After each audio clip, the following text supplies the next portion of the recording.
Mahabharata Episode 12. The rivalry turns dangerous. Namaste. In our last episode, we saw the dramatic arrival of Karna, a warrior equal to Arjuna, yet bound to Duryodhana by gratitude and loyalty. This moment added a new spark to the simmering fire of rivalry in Hastinapura.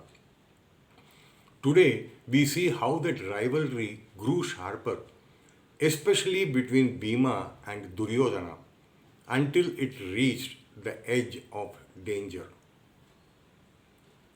Life in Hastinapura was no longer peaceful. Though the Pandavas and Kauravas were cousins, affection had been replaced by competition, and competition was turning into hostility. At every practice session under Guru Drona, the air was thick with tension.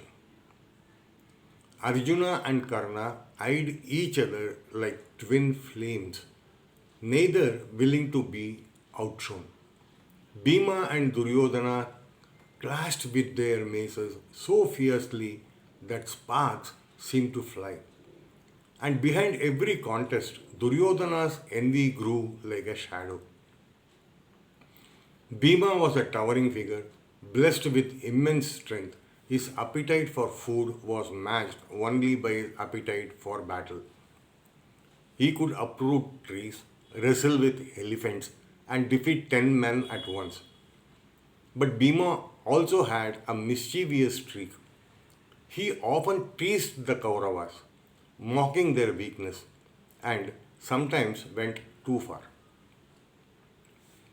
Duryodhana, proud and ambitious, could not tolerate these insults. His heart burned with rage, and he began plotting ways to humble Bhima.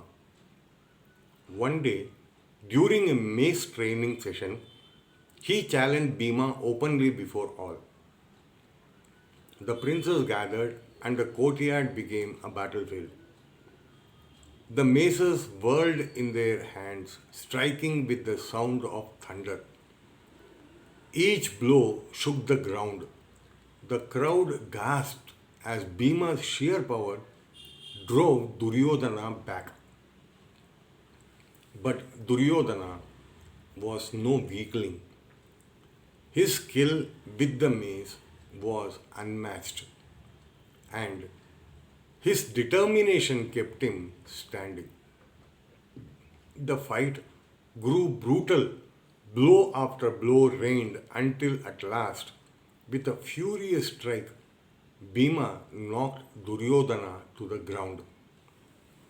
The crowd erupted in cheers, but Duryodhana's pride was shattered. His humiliation was unbearable.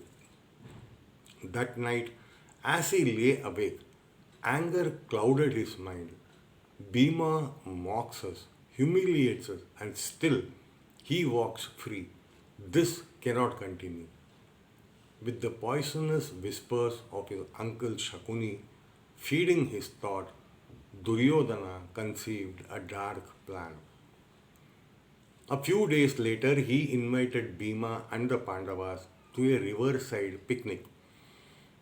They laughed, feasted, and played by the waters of the Ganga. But hidden in Duryodhana's heart was treachery. He mixed poison into Bhima's food and drink. Unaware, Bhima consumed it and, overcome with drowsiness, fell unconscious. Seizing the chance, Duryodhana bound him and threw him into the deep waters of the river. Certain that Bhima was dead, he returned satisfied. But fate had other designs.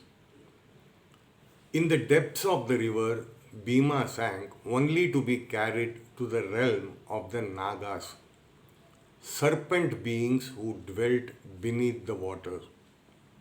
They bit him, but instead of killing him, their venom neutralized the poison in his body. Revived and strengthened, Bhima awoke with the power of 10,000 elephants coursing through his veins. When he returned to Hastinapura alive and stronger than before, the Pandavas were overjoyed. But Duryodhana's heart sank into despair and hatred. He had failed to destroy his rival, and now Bhima was mightier than ever.